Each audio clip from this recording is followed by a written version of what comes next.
이제는 젊은 세대들이 교회를 떠나고 이제 많은 이들이 영상으로 예배를 드리면서 평안함을 맛보는 이때에 하나님께서 진정하게 이 시대 때 원하는 하나님의 사람들, 예배자는 누구인지를 우리들에게 지금 보여주고 계십니다. 아버지, 우리가 이 마지막 때에 예수님께서 말씀하시는 내가 너희들의 믿음을 보겠노라 하셨던 그 말씀이 우리가 삶 가운데 지표가 되게 하여 주시옵소서. 이 코로나 시대에 어떤 환경과 어려움이 올지라도 예배를 소중히 여기고 예배를 생명처럼 여기는 저희 교우분들 되기를 소망합니다. 이 시간 우리가 함께 살아계신 하나님의 말씀을 나눌 때에 사람이 말이 아니라 이 시대 하나님이 우리에게 원하시는 생명의 말씀이 되게 하시고 한 주간 살아가면서 육적으로 영적으로 힘든 이들에게 위로의 말씀이 될 수 있도록 주여 은혜를 베풀어 주시옵소서. 이 시간 온전하게 성령을 유지하고 성령의 일하심을 바라봅니다. 하나님 우리를 불쌍히 여겨주시고 우리를 긍휼히 여겨주시옵소서. 예수님의 이름으로 감사 기도 드립니다. 부활절이 되면 대부분 예수님의 부활의 이야기를 나눕니다. 그래서 저는 기도하면서 그런 생각이 들었습니다. 그렇다면 예수님이 부활하시고 40일 동안 이 땅에 계셨는데 왜 계셨을까라는 거죠. 그렇다면 40일 동안 이 땅에 계시면서 어떤 일을 하셨을까? 또 어떤 의미가 있지라는 고민을 해봤습니다. 우리가 부활에 초점을 맞추고 있지만 그러면 부활은 우리에게 어떤 의미를 다가오고 있는가라는 겁니다. 예수님이 굳이 부활하시고 이 땅에 40일 동안 계셨던 이유가 있을까요? 40이라는 숫자는 성경에서 꽤 자주 종종 등장합니다. 노아가 홍수가 났을 때 40일 동안 주야로 비가 내렸다고 성경은 말씀하고 있고요. 이스라엘 백성들이 광야에서 헤맨 시간이 40년입니다. 그리고 예수님이 공생에 귀한 하나님의 일을 하기 전에 광야로 성령의 이끌림을 받아서 주야를 금식하시면서 기도했던 시간이 40입니다. 이 40이라는 숫자는 구약에서 또는 이스라엘 백성들한테는 꽤나 중요한 숫자인데 이게 뭐냐면 아주 큰 숫자를 나타냅니다. 우리가 큰 숫자로 말하면 뭐 1000이 될 수 있고 많이 될 수 있지만 히브리인들한테는 40이라는 숫자는 굉장히 큰 수고요. 완전한 한 세대의 순환을 말합니다. 무슨 뜻이냐면 우리의 인생이 100년, 80년을 말할 때 한 세대, 한 인생이라고 말하죠. 그래서 이스라엘 백성들은 40년이라고 말하면 한 세대가 끝마쳐지고 새로운 세대의 시작을 알리는 숫자라는 겁니다. 그렇다면 예수님께서 부활하시고 40일 동안 이 땅에 계셨다는 것은 우리들한테 이제 새로운 시대가 열렸음을 우리에게 말씀하시고 증거하시는 숫자라는 뜻입니다. 사랑하는 교우분들, 이 부활의 의미가 여러분들 삶 가운데 어떤 의미를 지니는지 모르겠어요. 그저 매년마다 우리가 겪는 절기인지 아니면 하루하루 살아가면서 우리에게도 다시 살 수 있는 소망이 여러분들의 힘이 되는지 여러분들 그 답을 오늘 말씀을 통해서 나눴으면 좋겠습니다.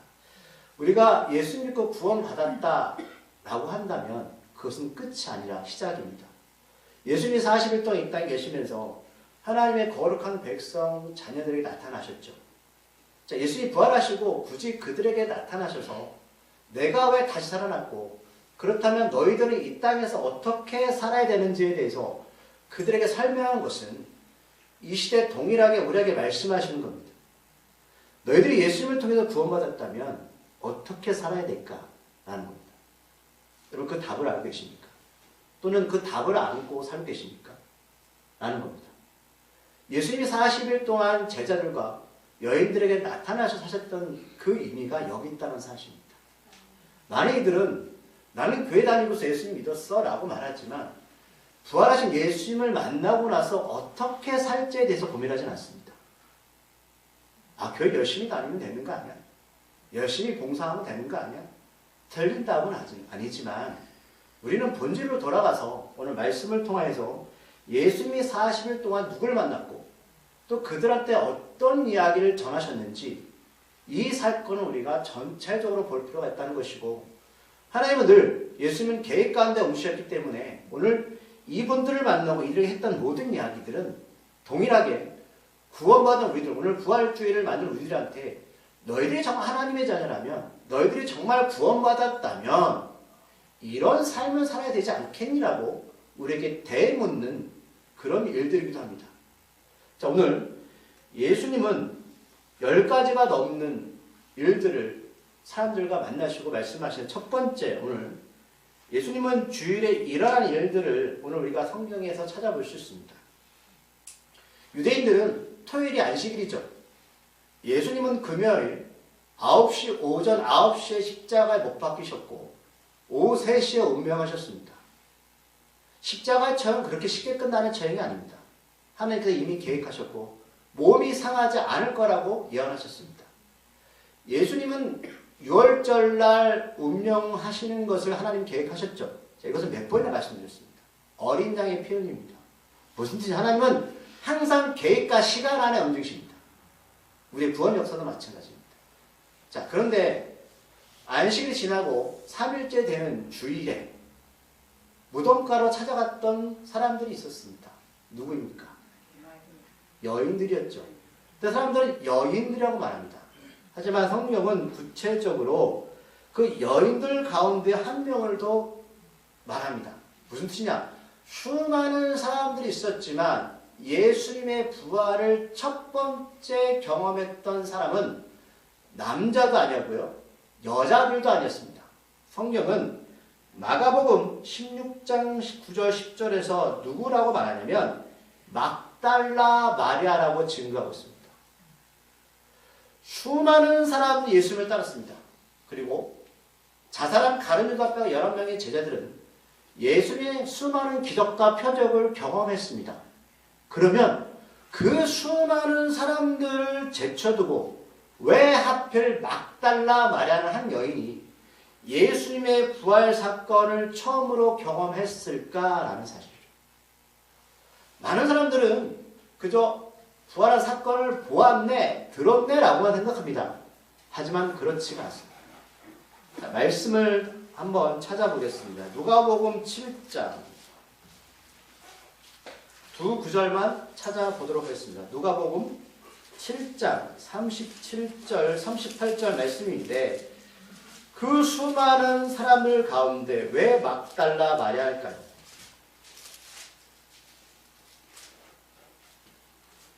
(101쪽입니다) 누가복음 7장 37절 38절 말씀 찾았습니까? 네.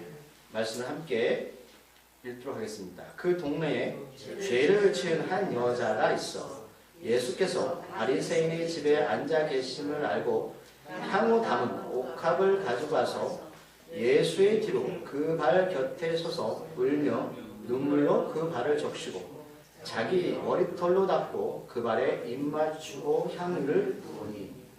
우리가 잘 아는 옥합을 깨트리는 사건인데 이 옥합을 깨트리는 사건은 한 명만 등장하는 게 아닙니다. 말씀드렸지만 옥합은 1년치나 되는 연봉이죠.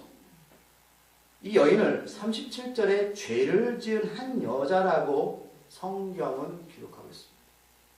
그 여인은 예수를 만나서 죄사함을 받았습니다. 죄 용서함을 받았죠. 그리고 그녀가 행동이 뭐라고요? 옥합을 깨트려서 울면서 눈물로 그 발을 적시고. 여러분 이 심정 이해하셔요? 뭐가 이 여인을 예수님 곁에서 울게 만들었을까요? 자기의 삶이었습니다. 아무도 자기의 삶을 이해 못했습니다. 사람들은 자신을 보면서 저 죄인이라고 손가락질 했을 때 예수님은 그녀를 만나셨고 그녀의 죄를 용서하셨습니다. 자, 수많은 사람들 가운데 왜 막달라 마리아일까요? 이 여자는 악한 영에 귀신 들렸던 사람이라고 성경은 기록하고 있습니다. 그렇다면 이 여인은 자기가 죄를 짓고 싶어서 죄를 지은 것이 아니었습니다. 악한 영에 의해서 성령의 역사가 그녀를 취하였습니다. 우리 첫 번째 사건 우리에게 분명히 말씀합니다. 예수님이 부활하신 이유는 누구 때문에요? 죄만. 악한 영의 어려움을 겪는 우리들 때문입니다. 이게 첫 번째 부활한 여인이 예수를 만난 사건이었습니다. 두 번째는 많은 여인들이었습니다. 그 여인들과는 예수님의 어머니도 있었고요. 하지만 그들은 예수님을 직접 만나지 못했습니다. 빈 무덤에서 천사를 만나게 되었죠. 이제 두 번째 사건입니다. 남자들은 도대체 어디 가고? 성경에 보면 무덤가에는 로마 병사들이 지키고 있었고 또 돌무덤은 굉장히 무겁죠. 그 다음에 여러분 두려움이 옵니다. 예수님은 역적으로 죽었습니다. 다 도망갔습니다. 여인들만이 그 무덤가를 찾았습니다. 세 번째는 여러분 잘 아는 엠마오로 가던 두 제자의 사건입니다. 자, 제자 중 두 사람이 걸어서 시골길로 갈 때에 예수님이 다른 모양으로 그 두 남자에게 나타나셨던 사건, 엠마오 사건, 우리가 생명의 삶에 나눴습니다. 누가복음은 이 둘 중에 한 남자를 글로벌하고 성경은 기록하고 있습니다. 구체적으로 이름까지 기록하고 있습니다.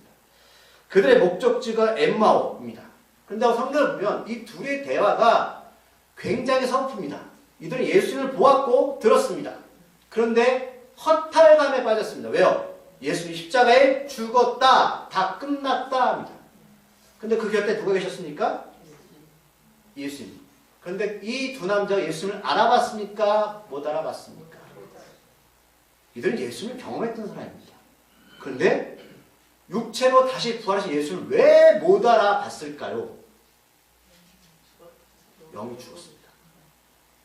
그런데 이들이 예수님을 깨닫게 됐을 때에 어떻게 깨닫게 되었을까? 예수님이 그들에게 안수하셨습니까? 병을 고쳐주셨습니까?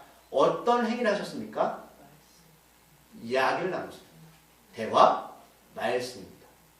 말씀 가운데 이 둘은 과거에 예수님이 3년 동안 하셨던 약속, 부활의 소망을 깨닫게 되었습니다. 그런데 놀라운 사실이 이제 예수님이 그 곁에 계시지 않았습니다. 사람들은 말합니다. 나 예수님 보고 싶어. 그런데 우리에게 말씀하시는 거예요. 내가 이미 성경의 말씀 가운데 나를 증거하였답니다. 이게 세 번째 만남이었습니다. 자, 네 번째는 여러분 잘 아시는 안식 후 첫날 11명의 제자들이 남았죠. 누구를 처음 만나셨을까요? 11명의 제자들 가운데 베드로입니다. 자, 여러분 예수 입장에서 베드로 미운 존재 아닙니까? 나를 그렇게 따랐던 베드로, 목숨같이 바치겠다는 베드로, 여러분 사람 믿지 마십시오. 그런데 예수님은 그 수많은 제자들 가운데 자기를 부인했던, 자기의 상처를 줬던 1순위 베드로에게 찾아갑니다. 그런데 누가복음에 보면 베드로도 여인들처럼 후에 무덤을 찾아갑니다. 근데 예수님을 만나지 못했어요. 우리가 뭘 할 수 있냐면 베드로가 마음속 회개가 옵니다. 베드로가 3번 부인했을 때 성경에 보면 심히 통곡하였다는 말씀이 기록됐습니다. 무슨 통곡일까요? 자기 자신을 한 겁니다. 예수님 절대 부인 안 할 거예요. 그러나 순간 자기를 보게 되었습니다. 나는 그런 존재구나. 네 번째 만남 베드로였습니다.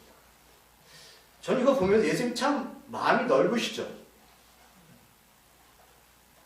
자, 바울의 증언도 일치하는데 고린도전서 15장 6절에 이런 말씀이 있습니다. 예수님이 사흘 만에 다시 살아나 가장 먼저 게바 곧 베드로에게 나타나셨다. 여러분 순서던 베드로는 여자들 막달라 마리아, 그 다음 여자들, 그 다음 엠마오의 두 제자, 그 다음에 네 번째에 만난 사람이 누구다? 베드로입니다. 가장 상처가 많은 사람. 다섯 번째는 안식 후에 첫날에 또 그날의 저녁에 누굴 만나시냐면 첫날에 베드로를 만나시고 저녁에 누굴 만나시냐면 도마를 제외한 제자들 만납니다. 도마가 없었습니다. 나머지 제자를 만나시는데 자, 막달라 마리아가 또 여자들이 예수님 부활했다는 소식을 전했습니다. 이미 전했어요. 그런데 제자들은 어떻게 해요? 믿지 않았습니다. 예수님은 몇 번이나 제자는 난 부활할 거야 말씀하셨는데 믿지 않았어요. 그럼 이건 믿음이 없는 게 아니라 우리가 경험을 못했기 때문입니다. 여러분 스스로를 자책하지 마십시오. 우리는 여러분 사람이 죽었다 다시 살 수 있다는 사실 누가 증거할 겁니까? 제자들조차도 여러분 믿지 못했다면 우리 같은 사람은 믿지 못하는 거 당연합니다. 다섯 번째 그렇게 제자들 도마를 제해서 만나시고요. 여섯 번째 8일이 지나고 나서입니다. 그리고 드디어 도마를 만나는데, 자, 도마는 예수를 만나자마자 믿습니다라고 고백하지 않습니다. 여러분 잘 아는 대사. 주님, 내 손가락을 그 못자국에 넣고 내 손을 그 옆구리에 넣어 보지 않고 내가 믿지 못하겠습니다. 나중에 여러분 도마가 인도에 가서 어떻게 죽냐면 창에 꿰어 죽습니다. 놀라지 않으시나요? 복을 전하 창에 꿰어 죽습니다. 그럼 이런 도마가 왜 그렇게 변했을까요? 예수를 만났습니다. 그럼 예수 입장에서는 굉장히 기분 나빴을 것 같아요. 찔린 못자국, 옆구리에 창을 손을 넣어보겠대요. 그거 좀 불손한 거 아닙니까? 그런데 예수님이 뭐라고 말씀하시냐면, 그래? 해봐. 내 손가락을 이리 내밀어서 내 손을 보고 내 손을 내밀어 내 옆구리에 넣어보라. 전 예수님이 너무 긍휼이 많으신 것 같아요. 그래야 믿음 없는 자가 되지 말고 믿는 자가 되라. 이게 무슨 뜻이냐? 네가 못 믿겠다면 해봐. 이렇게 말씀하시는 거예요. 여러분, 예수 부활 믿으세요? 아직도 못 믿겠다고 하시는 분들이, 여러분 예수님께 믿게 되면 기도하십시오. 이게 올바른 신앙이라고요. 믿음은 허상이 아니라 실상입니다. 7번째는 어느 날 새벽 디베라호수에서 7 제자를 만나 이르는데, 자, 말씀드렸지만 이미 5번째, 4번째 베드로와 제자를 만나셨죠. 그 다음에 6번째 도마까지 만났습니다. 그런데 7번째 제자들이 지금 뭐하고 있었냐면, 베드로와 같이 함께 갈릴리로 가서 물고기를 잡으러 갔습니다. 이들은 부활의 예수를 만났습니까? 만나지 않았습니까? 만났죠. 그런데 여전히 세상 속에 들어가서 물고기질합니다. 여러분, 신앙은 하루아침에 자라는 거 아닙니다. 갈등과 고민 속에 여러분 투자해 나셔야 됩니다. 무슨 뜻이냐? 내가 예수 믿으면서 한 번도 고민하지 않았다? 한 번도 갈등하지 않았다? 여러분 삶이 그렇습니까? 오늘 예배 드리고 당장 세상에 나가면 수많은 갈등과 고민이 여러분들 발목을 잡게 될 겁니다. 어떻게 살아야 되지? 어떤 결정을 해야 되지? 제자도 똑같습니다. 그때 예수님이 나타나셔서 그들한테 자신을 표현하시고 해변가에서 숯불에 떡을 구시고 먹이십니다. 배고프지? 책만 안 하십니다. 왜요? 우리를 너무 잘 아십니다. 김 목사, 넌 그런 존재야. 내가 너에게 은혜 주지 않으면 너는 나 믿지 못해. 그런데 왜 이렇게 하시냐면, 예수님이 제자들한테 부르신 이유, 내가 너희를 사람 낚는 어부가 아니라 물고기 낚는 어부로 만들 거야. 이거는 우리가 주체가 아니라 하나님 우리를 그렇게 만드셔야 됩니다. 그럴 때 예수님이 베드로한테 3번이나 질문하시잖아요. 너 나 사랑하니? 사랑해? 베드로가 3번이나 예 주님 사랑합니다 말했을 때 주님의 답변, 너 순교해야 돼. 과정이 필요하다는 거죠. 그럼 11명의 제자가 갑자기 순교한 줄 아십니까? 요한 빼고? 아닙니다. 고민하고요, 갈등하고 몸부림쳤습니다. 이게 진실이구나, 이게 진리구나. 나의 생명 대신 예수님, 네 생명 아깝지 않습니다. 8번째, 가룟 유다 빼고 11 제자에게 예수님이 나타나셔서 말씀하시고, 너 내가 지시한 산에 올라가. 그리고 말씀하십니다. 마태복음 28장 마지막 말씀이에요. 하늘과 땅의 모든 권세를 내게 줬으니 그러므로 너희는 가서 모든 민족으로 제자를 삼아 아버지와 아들과 성령의 이름으로 세례를 베풀고 내가 너에게 분부한 모든 것을 가르쳐 지키게 하라. 볼지어다 내가 세상 끝날 때까지 너희 항상 함께 있으라. 사명이죠. 그럼 이 말씀하실 때 어떤 일이 벌어졌다고요? 과정이 있었다는 거예요. 우리는 28장을 보면서 사명에 불타오르지만 고민하지 않고 갈등하지 않고 예수를 나의 삶의 주를 모시지 않는 과정 없이는 이 사명이 우리의 사명이 될 수가 없습니다. 내가 너와 항상 함께 있어 이 말씀의 고백이 우리 삶 가운데 오기까지는 꽤 오랜 시간이 필요합니다. 11 제자 중에는 여전히 하지만 예수님의 부활을 의심하는 자가 있었어요. 여전히. 하지만 예수님은 그들과 함께 할 것을 약속하시면서 그들을 복음을 증거한 증인으로 불러줬습니다. 여전히라는 겁니다. 9번째는 40일 기간 중에 500의 형제들에게 나타납니다. 근데 이 말씀 복음서에 없고 바울이 기록한 고린도전서 15장 6절에 이렇게 기록되어 있습니다. 그 후에 500의 형제에게 일시에 보이셨다. 후반절 뭐라고 기록되어 있냐면 그 중에 지금까지 대다수는 살아있고 어떤 사람들은 잠들었다. 죽은 사람도 있다는 거예요. 하지만 이때 500명이나 되는 사람들이 예수님을 봤다는 거예요. 왜? 바울이 기록된 고린도전서는 예수님이 전일이잖아요. 전에 500명이나 예수를 봤지만 그 중에 이미 죽은 사람도 있고 그걸 잠들었다고 표현하는 거예요. 죽은 사람도 있지만 여전히 바울이 이 고린도서를 기록할 때 살아있는 사람도 있었다라고 고백합니다. 500명한테. 10번째, 예수님이 자신의 형제 야고보를 만납니다. 여기서 밟으세요. 그럼 형제한테 맨 먼저 만나는 거 맞는 거 아니야? 육적 형제 야고보요. 그 왜 10번째한테 만났을까? 예수님 육적 형제 누가 있었냐면 야고보, 요셉, 시몬, 유다, 그 다음에 여러 이름 없는 누이도 있었는데 예수님 말씀하셨어요. 내가 머리 누울 자리도 없고 고향에서 기적을 베풀었는데 고향 사람들이 믿지 않았어요. 그럼 예수님이 우리의 구원자, 하나님의 아들이다라고 제 믿지 못했던 사람들이 누구였을까요? 형제들이죠. 30년 동안 같이 먹고 자랐습니다.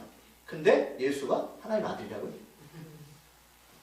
그런데 그 야고보한테 10번째 나타납니다. 사도행전 보면 야고보가 예루살렘 교회의 리더 역할을 감당하죠. 그렇죠? 하나님 사용하시잖아요. 이러한 생각들, 형제들은 예수를 도저히 믿을 수가 없었어요. 그런데 이 사건 이후에 야고보가 순교의 자리까지 가고 예루살렘 교회, 초대교회의 리더 역할을 합니다. 11번째입니다. 마지막입니다. 자, 부활 후 예수님이 이제 40이 다 끝마치셨고요. 감난산에 제자를 부르십니다. 이곳에서 제자들한테 이러면 약속을 하시잖아요. 너희들 예루살렘 떠나지 말고 성령을 기다리라. 그럼 왜 성령 오셨죠? 사도행 1장 8절 말씀 복음의 증인이 되라. 영혼 구원해라 합니다. 그럼 이 모든 걸 합치면 뭔지 아시겠어요? 나의 증인이 돼. 나는 살아있다. 나는 죽지 않았다. 성령이 말씀이 그거를 증거하게 될 겁니다. 자, 이제 말씀을 정리할게요. 자, 부활의 예수님 특징. 첫 번째. 여인들이 예수를 만나고 싶었지만 예수님이 나타나지 않으셨습니다. 이거 무슨 의미냐면 지금 11번째 모든 사건들은 예수님이 찾아간 것이지 제자들이 찾아와서 만나주신 게 아니에요. 이게 신앙입니다. 우리가 부활의 증인이 되려면 우리의 노력으로 되는 게 아니고요. 우리 열심으로 되는 게 절대 아닙니다. 성령이 우리에게 임하셔야 되는 거예요. 그러나 사람들은 뭐 성령 오세요? 여러분 성령 인격이시잖아요. 성령이 우리가 오신다고 오십니까? 은혜가 필요한 거예요. 그런데 증인이 된다는 것 본질이 뭐냐면 하나님 말씀하시는 거 우리한테 내가 모든 것을 어디에 기록해 놓았다? 성경입니다. 이게 성경입니다.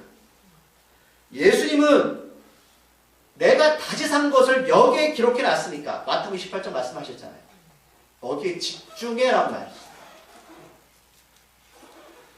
성경도 보지 않고 성경도 읽지 않고 성경 안에서 깨달음 없는 상태에서 우리가 기도만 하면서 예수님 내 앞에 보여주세요.